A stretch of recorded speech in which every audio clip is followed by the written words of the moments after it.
পুলিশকে তো আমরা টেবিলের তলাতেও দেখেছি ফাইল দিয়ে মুখ লুকোতে। আজকে আরজি করের ঘটনাটা শুধু একটি মেয়ের মৃত্যু নয়, এর জন্য দায়ী যদি কেউ থেকে থাকেন এই অবস্থার জন্য তিনি হচ্ছে মুখ্যমন্ত্রী এবং পুলিশ কমিশনার বিরুদ্ধে। পরিষ্কার চিত্র আজকে আমরা দেখতে পেলাম যে বামেদের লালবাজার আন্দোলন কিসের দাবি? আরজি করের বিচার যাতে পাওয়া যায় সেই দাবিতে আন্দোলন। এদিকে আটক ধরপাকড়, একেবারে পুলিশের সঙ্গে বাগযুদ্ধ অবস্থা। আমি বলছিলাম যে এই অবস্থাটা না হয়ে পুলিশকে আরো সহনশীল হতে পারত। আমরা যেরকম পুলিশের নিষ্ক্রিয়তার ঘটনাও দেখেছি। কি মনে হচ্ছে? ব্যাপারটা বুঝতে হবে যে আজকে আরজি করের ঘটনাটা শুধু একটি মেয়ের মৃত্যু নয়, গোটা ব্যবস্থা, একটা সব ব্যবস্থার উপর আমরা দাঁড়িয়ে আছি। একটা ভয়ঙ্কর দুর্নীতির বাসা আমাদের গোটা রন্ধ্রে রন্ধ্রে আজকে বাসা বেঁধেছে। আরজি করের ওই পিজি ডাক্তারের মৃত্যু হচ্ছে, সে এই অপরাধের বিচার চেয়েছিল, এই অন্যায়ের প্রতিবাদ করেছিল, তাকে খুন করা হলো এবং তাকে নির্যাতনের যত চূড়ান্ত জায়গায় যেতে হলো সেই মেয়েটিকে, তার বাবা মা তার সন্তানকে হারালো। কিন্তু এটা বুঝতে হবে আমাদের গোটা রাজ্যের আজকে যে ব্যবস্থা আজকে তৈরি হয়ে রয়েছে সমস্ত মানুষের কাছে আজকে কিন্তু ভয়ঙ্কর। কারণ চিকিৎসা ব্যবস্থা, শিক্ষা ব্যবস্থা, খাদ্য ব্যবস্থা, যেদিকে তাকাও। আর আমাদের অবাক লাগছে পুলিশ প্রশাসন যারা শপথ নেয় মানুষের পাশে থাকার দায়িত্ব গ্রহণ করে, আর তারা আজকে একটা রাজনৈতিক দলের হয়ে আজকে রাস্তায় নেমে পড়েছে। সরকারের পক্ষে দাঁড়িয়ে তারা যে ভূমিকা পালন করেছে, কিন্তু মানুষের বিরুদ্ধে যে গোটা ভূমিকাটা চলে যাচ্ছে এটা তারা বুঝতে পারছে না। আর সরকার মানে যারা রাজনৈতিক আজকে শক্তি রয়েছে তাদের যে দল এবং তাদের সঙ্গে পুলিশ প্রশাসনের প্রথম দিন থেকে পুলিশ প্রশাসনের যে ভূমিকা যেটা দরকার ছিল, আজকে সেই বিচারপতি তারা তো জানতে চেয়েছে, যে জিনিসগুলো জানতে চেয়েছে, সমস্ত প্রমাণ লোপাট করার ক্ষেত্রে পুলিশের এরকম লজ্জাজনক ঘটনা। আজকে সমস্ত অপরাধের সমস্ত কিছুর ক্ষেত্রেই তাদের যে প্রমাণ লোপাটের আজকে চেষ্টা চলছে, এটা আজকে সত্যিকারে আমাদের কাছে খুব চিন্তার এবং আমাদের আপামর মানুষের কাছে, পশ্চিমবাংলার মানুষের কাছে এটা অত্যন্ত একটা ভয়ের বিষয়। যে কিন্তু আমরা আজকে আর ওনারা ভয় দেখাতে চাইছেন, কিন্তু মানুষ আর আজকে ভয়ের বাড়িতে বসে নেই। আজকে মানুষ ভয় কাটিয়ে রাস্তায় নেমে এসেছে। এইটাও একদিকে আমাদের কাছে খুব আশার আলো। আমরা মনে করি যে নিশ্চয়ই আমরা এই অপরাধের বিচার আমরা শেষ পর্যন্ত দেখে ছাড়ব। আর যতই অত্যাচার, যতই দমন পীড়ন আসুক না কেন, আমরাও এই লড়াইয়ের রাস্তা ছাড়ব না। এটাই আমাদের। মুখ্যমন্ত্রী পরিষ্কার বলছেন যে আমি তৃণমূলের পক্ষ থেকে বা রাজ্য সরকারের পক্ষ থেকে মৃতার পরিবারকে কোনো রকম টাকা দেওয়ার কথা বলা হয়নি। কুৎসা রটানো হচ্ছে, কুৎসা। তার মা বাবাই বলেছে, তার মা বাবা কালকেও বলেছেন যে আমাদের প্রথমে তো ভয় দেখিয়ে এটা তাদের একটা লিখিত করে নিয়েছিল, কিন্তু মুখ্যমন্ত্রী পরিষ্কার টেলিভিশনেও আমরা দেখেছি, আমরা সোশ্যাল মিডিয়ায় দেখেছি, আমরা 10 লক্ষ টাকা দিতে চেয়েছিলাম যদি অন্য কিছু তিনি করতে চান। তার মানেটা কি করবে? একটা মেয়েকে তিনি ডাক্তারি পড়িয়েছেন সর্বস্ব উজাড় করে, এখন সেই মেয়ের বিনিময়ে তিনি 10 লাখ টাকা নিয়ে কি করবেন? তাহলে একথা তো সরাসরি সোশ্যাল মিডিয়ায় আমরা একদম মুখ্যমন্ত্রীর মুখ থেকে শুনেছি। আমরা উনি বলেছেন এখন মিথ্যাচার করলে তো আর মানুষ সেই মিথ্যাচার মেনে নেবে না, এর বিরুদ্ধে প্রতিবাদ হবে, প্রতিবাদ থাকবে। মুখ্যমন্ত্রী পরিষ্কার আরও কথা বলেছেন যে পুজোয় ফিরুন। কাদের? জুনিয়র ডাক্তারদের এবং যারা এই রাত দখলে পথে নামছে, পথে ধর্ণা বলছে, পুজো উৎসব এসে গেছে, পুজোয় ফিরুন, আলোয় ফিরুন। আমরা মনে করছি যে এই যে উৎসব, মানুষ তো উৎসব করে তার মনের আনন্দে। আমার মেয়েটা আজকে লাশ হয়ে গেল, আমি মা হিসেবে কোন উৎসব করব? কোন যন্ত্রণা বুকে বেঁধে আমরা আজকে উৎসব? আমরা মা দুর্গার উৎসব করি, শারদ উৎসব হয়, কিন্তু সেই উৎসব তো আজকে লাশ কাটা ঘরে চলে গেছে। আজকে ওই জায়গায় দাঁড়িয়ে আমি একজন মা হিসেবে কি করে ওই রকম একজন নির্মম মহিলার কাছ থেকে এই কথা শুনতে তো আমরা রাজি নই। উনি বললেই তো আমরা উৎসবে ফিরতে পারবো না। এই উৎসব আমাদের বিচারের দাবিতে, আমরা যেদিন বিচার পাবো সেই দিন আমরা উৎসব করব। মুখ্যমন্ত্রী আজকে প্রেস করেছেন, প্রেস কনফারেন্স করে বলছেন যে এই যে যারা ধর্ণা করছেন রাতের বেলা বা এই জুনিয়র ডাক্তাররা যে কাজে ফিরতে হবে তাদের, আর উৎসবে ফিরতে বলেছেন তিনি, আলোয় ফিরতে বলেছেন। কি বলবেন? মুখ্যমন্ত্রীর কথার কোনো মূল্য আছে বলে আমরা মনে করি না, কারণ ওনার উৎসব নিয়েই ব্যস্ত, সারা বছরে উনি তাই করেন, কাজের মধ্যে তো উনি থাকেনই না। আর এই যে মেয়েটার এই যে অবস্থাটা হয়েছে, এটাকে তো উনি গুরুত্ব দিতেই চাইছেন না। অতএব ওনার কথাতেও আমরা কোনো পাত্তা দিই না। আমরা যে কাজ করবার জন্য নেমেছি, আমরা সেই কাজ করেই যাব। কিন্তু বলছে এভাবে তো জুনিয়র ডাক্তাররা অবরোধ করলে রুগী মারা যাচ্ছে, বারবার হচ্ছে, এভাবে চলতে পারে না? না, ওনার কথা তো বিশ্বাসযোগ্য না। রুগী তো মারা যাচ্ছে না, ওনার তো এগুলো সব বানানো কথা, আমরা বিশ্বাস করি না। কারণ আমরা জানি কোনো রুগীই মারা যায়নি, এগুলো বানানো জিনিস। আর একটা বিষয় হচ্ছে, বলছে আমাদের পক্ষ থেকে, অর্থাৎ তৃণমূল বা রাজ্য সরকার কারোর পক্ষ থেকেই পরিবারকে কোনো টাকার লোভ দেখানো হয়নি, এটা কুৎসা হচ্ছে, বিরোধীরা করছে।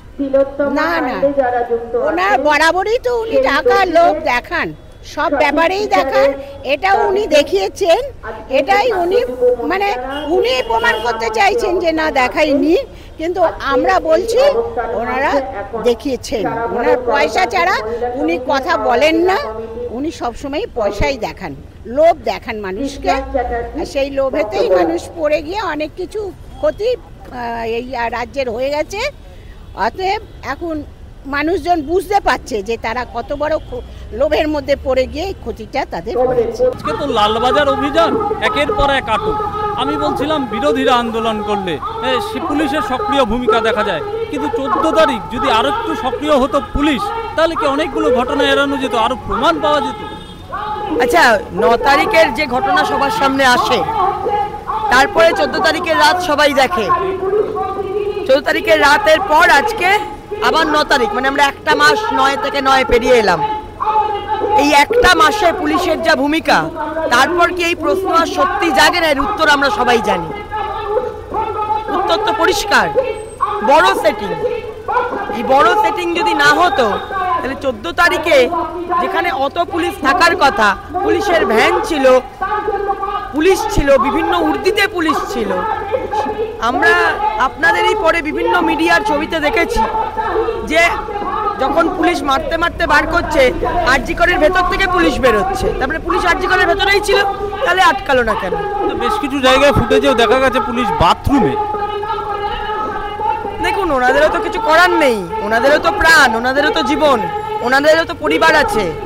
পুলিশকে তো আমরা টেবিলের তলাতেও দেখেছি ফাইল দিয়ে মুখ লুকোতে, এর থেকে আর আলাদা কি হবে? আজকে বামেদের আন্দোলন একেবারে এই যে দাবি ছিল পরিষ্কার, যে পদত্যাগের দাবি নিয়ে একটা ডেপুটেশন দিতে যাওয়ার কথা, সেখানে ওই রকম ভাবে আটকানো, আটক, এটা কেমন ভাবে দেখছে? বিরোধীদের কণ্ঠ রোধ করা এই সরকারটার একদম 2011 সাল থেকে আমরা দেখে আসছি।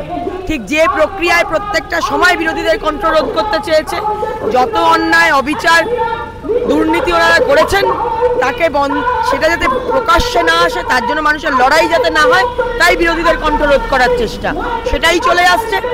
আপনারা দেখছেন সেটা। কিন্তু আজকের দিনে দাঁড়িয়ে সাধারণ মানুষ, শুধু বিরোধী কোনো দল নয়, একমাত্র এসএফআই ডিওয়াইএফআই এডভা নয়, প্রত্যেকটা সাধারণ মানুষ যারা চান যে হ্যাঁ সত্যিটা প্রকাশ হোক, যারা নিজেরা প্রতিদিন তাদের নিজের দৈনন্দিন পরিশ্রম খাটাখাটনির পর তাদের সংসারটা চালান, পরিবারটাকে গুছিয়ে রাখেন, ছেলে মেয়েকে পড়াশোনা শেখান, তারা চান আজকেটার বিচার হোক। কারণ তারা সবাই আজকের দিনে দাঁড়িয়ে তারা এটাতে ভুগছে যে তাদেরও নিরাপত্তা নেই। এই নিরাপত্তাহীনতাতে যে ভুগছেন, আর যেভাবে দুর্নীতির বিরুদ্ধে, যে পরিস্থিতি, সেই দুর্নীতির বিরুদ্ধে তারা মুখ খুলছেন, ওই নির্যাতিতার যেমন যাতে প্রকৃত তার যে তাকে প্রতি যে অন্যায় করা হয়, তার যাতে প্রকৃত বিচার হয়, তার সেই বিচারতে শাস্তি হয়, যেমন সেটার জন্য, কারণ প্রত্যেকটা মানুষের নিরাপত্তার জন্য তারা লড়ছেন। এটা তো ওইভাবে আর বিরোধীদের কণ্ঠ রোধ করে হবে না। গ্রেপ্তার তো হয়েছে, সন্দীপ ঘোষ গ্রেপ্তার, সঞ্জয় রায় গ্রেপ্তার। সন্দীপ ঘোষ কিসের জন্য ভিত্তিতে গ্রেপ্তার হয়েছে? সন্দীপ ঘোষ গ্রেপ্তার হয়েছেন দুর্নীতির ইস্যুতে। সন্দীপ ঘোষ কিন্তু একদমই নির্যাতিতার বিষয়ের কোনো প্রসঙ্গেই তিনি গ্রেপ্তার হননি। তাকে সেখান থেকে সম্পূর্ণ একটা আলাদা করে সাইড লাইন করে দেওয়া হয়েছে। এই সাইড লাইন কেন? তাকে তো প্রথম এই জন্য গ্রেপ্তার করা উচিত যে তিনি সত্য প্রকাশ করছেন না। তখন তিনি ওখানকার প্রিন্সিপাল, সেই অবস্থায় ঘটনা। পরবর্তীতে আমরা ভিডিও ফুটেজ দেখেছি যে সবাইকে কিরকম নিজের লবির লোকজনকে ডেকে এনে ওনার মিটিং করা। তারপরে আমরা দেখেছি যে ওনার ওখান থেকেই পরপর মিথ্যা কথা কথা আসা সম্পূর্ণভাবে সঠিক। এবং যে সঞ্জয়, সেই সঞ্জয় যে ওনার কত ঘনিষ্ঠ তাও আমরা নিউজ চ্যানেলের মিডিয়াতে দেখছি, আমরা তো নিউজ চ্যানেলগুলোতেই দেখছি, আমরা তো আর আমাদের থেকে দেখা সম্ভব নয়। সমস্ত সাধারণ মানুষ সেটা দেখছেন, তাই সাধারণ মানুষ রাস্তায়, তাই জন্যই তারা বলছেন এটা বিচার হচ্ছে না, এই দ্বিচারিতা হচ্ছে বিচারের নামে।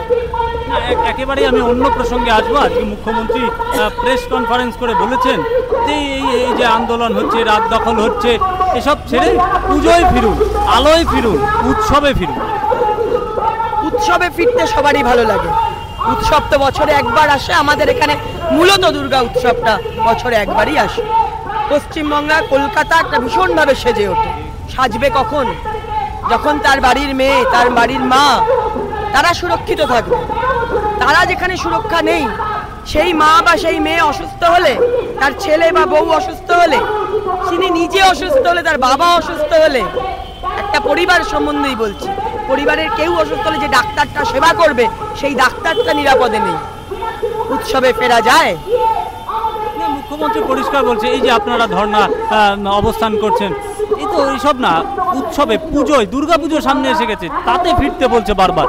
আপনারা ধর্ণায় কি বলছেন? যখন মানুষ দিনের পর দিন অত্যাচারিত হয়, তখন সেই অত্যাচারের বিরুদ্ধে যে লড়াই, সেটাও কিন্তু একটা উৎসব, জানেন তো? এখন মানুষ সেইখানে মেতে আছে, অত্যাচারের বিরুদ্ধে তাদের লড়াই আরো বলিষ্ঠ করছে। প্রত্যেক দিন রাতে এক একটা রাস্তা, আপনারা ভাবতে পারেন, আমরা কেউ ভাবতে পেরেছি সেই সোদপুর থেকে এই পর্যন্ত হিউম্যান চেন? আমরা ভাবতে পেরেছি একটা প্রজন্ম, ছোট ছোট বাচ্চারা স্লোগান দিচ্ছে, সেই স্লোগানের রিপিট দিচ্ছে। যখন তাদের জিজ্ঞেস করা হচ্ছে তুমি স্লোগানটা কেন দিচ্ছ, সে কিন্তু বলছে না আমি শুনে দিচ্ছি, সে বলছে ওই দিদির বিচার চাই। কেন বলছে? তার মানে সেও কোথাও বুঝছে যে যেটা ঘটছে সেটা ঠিক হচ্ছে না, পরিবেশটা উত্তাল, পরিবেশ পরিস্থিতি ঠিক নয়। যখন দেশে বন্যা হয়, যখন দেশে খরা হয়, তখন কি সেই বন্যার মধ্যে যখন ভেসে যাচ্ছে গ্রামকে গ্রাম, সেই গ্রামে দুর্গাপুজো হলেও উৎসবের আকারে কি হয়? পুজো হয়তো হয়, পুজো নিশ্চয়ই হবে, কিন্তু উৎসবের আকারে কি হবে? উৎসবের আকারে তখন হবে যখন ওই দুর্গাপুজোর যে কথক, যে কাহিনী, সেই কাহিনী অবলম্বনেই বলতে গেলে বলতে হবে মহিষাসুরের বধের পর উৎসব হয়। তাই তো। বেশ, আমি কুণাল ঘোষ প্রসঙ্গে আসবো। একেবারে কুণাল ঘোষ, তিনি বলছে বামেদের আমি চিনি, তাদের আমলেও বিভিন্ন ঘটনা ঘটে। কুণাল ঘোষ সম্বন্ধে কিচ্ছু বলতে রাজি নই, একদম বিশ্বাস করুন, বলতে খারাপ লাগে। ওনার ওই প্রিজন ভ্যান বাজানোও জানি, মমতাকে গালি দেওয়াও জানি, প্রচুর টাকার দুর্নীতিতে জেলে যাওয়াও জানি, আবার মমতার সাথে সেটিং করে মমতারই দলের মুখপত্র হয়ে কথা বলা জানি, আবার সেখান থেকে ওনার বাদ চলে যাওয়া জানি। তাই ওনার সম্বন্ধে কোনো কথা বলে আমার ইচ্ছাই নাই। একেবারে শেষ প্রশ্ন করবো। আজকে সুপ্রিম কোর্ট তারা কিন্তু জুনিয়র ডাক্তারদের কাজে ফিরতে বলেছে, সময়সীমা বেঁধে দিয়েছে বিকেল 5টা, তার মধ্যে না পড়লে বিরূপ প্রতিক্রিয়া পড়তে পারে তাদের উপরে, এবং তাদের সুরক্ষার যে বিষয়টা উঠে আসে তা দেখবে রাজ্য সরকারকে নিশ্চিত করতে হবে ডাক্তারদের সুরক্ষার ব্যাপারে। দেখুন, সুপ্রিম কোর্ট যেটা বলেছেন, যেটা শুনলাম আমরা ওই লাইভ যে সেশন চলছিল, যে আগামীকাল 5টা পর্যন্ত তারা এই অবস্থান চালাতে পারেন, তারপর ফিরে কাজে ফিরতে হবে। সেক্ষেত্রে জুনিয়র ডাক্তাররা বলেছেন তারা আলোচনা করে জানাবেন তাদের পরিস্থিতি। এখনো জিবি চলছে, আমি বলছি, তারা বলেছেন আলোচনা করে জানাবেন, তাদের জেনারেল বডি মিটিং তাদের চলছে। কিন্তু সেই প্রসঙ্গে আর একটা কথা, সেখানেই আপনাদেরই বিভিন্ন চ্যানেলে আমরা দেখছি ডাক্তাররা আবার বলছেন, তাদের যখন ইন্টারভিউ নিয়েছেন, আপনারা অনেকেই নিচ্ছেন, তারা বলছেন যে কোথায় সুরক্ষা? আজকে যদি সুরক্ষা থাকতো তাহলে কেউ কাজে বসতাম না, এরকম তো নয়। আর কাজ তো আমরা বন্ধ করিনি, কাজ আমাদের চলছে, তার সঙ্গে আমাদের অবস্থানও চলছে। হ্যাঁ, কাজ হয়তো ওইভাবে আউটডোর খুলে হচ্ছে না, কিন্তু কাজ হচ্ছে। নিরাপত্তা সুরক্ষা না দিলে আমরা কাজে বসতে পারবো না, সেটা তখনও তারা বলেছেন। তাও তারা বলেছেন তাদের জেনারেল বডি মিটিং এর পর তারা জানাবেন, সেটা তারা জানাবেন। সুপ্রিম কোর্ট যা শুনেছেন, যেটা বলেছেন, তার উপর তো আমি কথা বলতে পারি না। তবে যদি সুবিচার না হয়, তাহলে রাস্তায় যেমন আমরা আছি, যেমন সাধারণ মানুষকে আমাদেরকে সংগঠিত করতে হয়নি, তারা নিজেরাই সংগঠিত হয়েছেন, জুনিয়র ডাক্তাররাও সেরকম আছেন। নিশ্চিতভাবেই প্রত্যেকে তাদের মতন ভাবে তাদের বিচারের জন্য তাদের যে লড়াই, সেটা নিশ্চয়ই তারা চালাবেন, বা যা করবেন তারা জানাবেন। মুখ্যমন্ত্রী প্রেস করেছেন, প্রেস করে বলছেন যে আলোয় ফিরুন, উৎসবে ফিরুন, এই ধর্ণা, এই প্রতিবাদ এসব ছেড়ে আলোয় ফিরুন। উৎসবে ফিরুন, পুজোয় ফিরুন। এই মুখ্যমন্ত্রীকে, মহিলা মুখ্যমন্ত্রীকে, তাকে উত্তর দেওয়ার মতন ভাষা নেই। তিনি যে এত নিচে, উৎসবটাই তার কাছে প্রধান। তিনি উৎসব ছাড়া অন্য কিছু চান না। তিনি দিনরাত চান হচ্ছে গিয়ে মানুষকে সব সময় উৎসবের মধ্যে রেখে সমস্ত কিছু ভুলিয়ে দিতে। মানুষ এটা ভুলবে না। মানুষ রাস্তায় আছে, রাস্তায় থাকবে। এতে খালি একটা পার্টি নির্দিষ্ট নেই, সাধারণ মানুষ রাস্তায় আছে। কাজেই এই প্রতিবাদ চলবে, স্বতঃস্ফূর্তভাবে মানুষ এগিয়েছেন, সেই অভিযানে আমরা আছি, থাকবো। একেবারেই তাই। এবং আরেকটা বিষয়, উনি বলছিলেন যে কোথাও তো টাকার লোভ দেখানো হয়নি, কুৎসা করছেন বিরোধীরা। উনি দিনে রাতে মিথ্যে কথা বলেন। উনি আমাদের মুখ্যমন্ত্রী, সেটা ভাবতেই লজ্জা লাগে। একেবারে এটা মিথ্যে, বিরোধীরা একদম মিথ্যে। বিরোধীরা কুৎসা রটাচ্ছে। হ্যাঁ, কুৎসা তো রটাচ্ছেই, ওনার কাছে কুৎসা রটাচ্ছে, কিন্তু আমাদের কাছে উনি হচ্ছেন গিয়ে কুৎসা রটাচ্ছেন। উনি হচ্ছে গিয়ে এইসবের নেত্রী। ওনার লজ্জা উচিত। যারা বিশ্বব্যাপী এর বিরুদ্ধে আন্দোলন হচ্ছে, তারা বাঙালি যারা রয়েছে, তাদের লজ্জা। আমাদের অন্য স্টেটে গেলে তারা আমাদের প্রশ্ন করে যে বাংলার কি দুরবস্থা। আজকে ওনার কাছে সব কিছু লাগে না, কেন উনি এতেই অভ্যস্ত। এই বেশি আর কিছু বলার নেই। আরেকটা ব্যক্তির আমি কথা না বললেই পারছি না, যে কুণাল ঘোষ, তিনি বলছেন যে কথা বলবেন না। উনি হচ্ছেন গিয়ে আমাদের লজ্জা। বামেদের আমল আমার জানা। এই কুণাল ঘোষই এই মুখ্যমন্ত্রীকে চোর বলেছিলেন, যে চোরকে সবার আগে নামাও। রেলওয়ে বাংলায় যখন ছিলেন, উনি যখন দীর্ঘদিন আটকে ছিলেন লালবাজারে, দিনের পর দিন বলে গেছেন এই মুখ্যমন্ত্রী চোর। আজকে তিনি বড় বড় কথা বলছেন, তাহলে উপায় নেই, তাকে বাঁচতে হবে, চোরদের আড়াল করতে হবে। বলছে বামেদের আমি চিনি, তাদের আমল আমার জানা। উনিও সবাইকে চেনেন। উনি হচ্ছে নিকৃষ্টতম লোক। উনি জহর সরকারকেও আক্রমণ করছেন, কাউকে ছেড়ে কথা বলছেন। উনি নিকৃষ্ট। ওদের এখন হাতিয়ার সবাই চলে গেছে। যারা সুস্থ লোক, যারা ভালো লোক, তারা এই মধ্যে থাকতে পারে না। যারা হচ্ছে যত নিম্ন শ্রেণীর লোক, তারা এই দলটার মধ্যে আছে এবং থাকবে। সবাইকে আমি বলছি না, কিছু নির্দিষ্ট লোক আছে, ভদ্রলোক আছে তৃণমূলের মধ্যে, কিন্তু এত এই নিম্নরুচি মহিলা এবং এমন নিম্নরুচি এই কুণাল ঘোষ, যে তার সম্বন্ধে যত কম কথা বলা যায় ততই ভালো। বেশ, আমার একেবারে আজকে সুপ্রিম কোর্ট নিয়ে একটা বক্তব্য আসছে যে জুনিয়র ডাক্তারদের আগামীকাল বিকেল 5টার মধ্যে তাদের কাজে যোগদান করতে হবে, না হলে সুপ্রিম কোর্টের ভার্ডিক্টটা হলো এরকম যে তাদের উপর বিরূপ প্রতিক্রিয়া পড়বে এবং রাজ্য সরকার তার সুরক্ষার ব্যবস্থা করবে। শুনুন, এই ব্যাপারে উপযুক্ত জবাবদের লোক হচ্ছে ওই জুনিয়র ডাক্তাররা। তারা এখনো পর্যন্ত সেই জায়গাটা সিকিউর মনে করেন না। তাদের যেদিন সিকিউর মনে করবেন, তারা বাইরে তারা কাজ করছেন, তারা রুগীদের দেখছেন। এর জন্য দায় যদি কেউ থেকে থাকেন এই অবস্থার জন্য, তিনি হচ্ছে মুখ্যমন্ত্রী এবং পুলিশ কমিশনার বিনীত গোয়েল।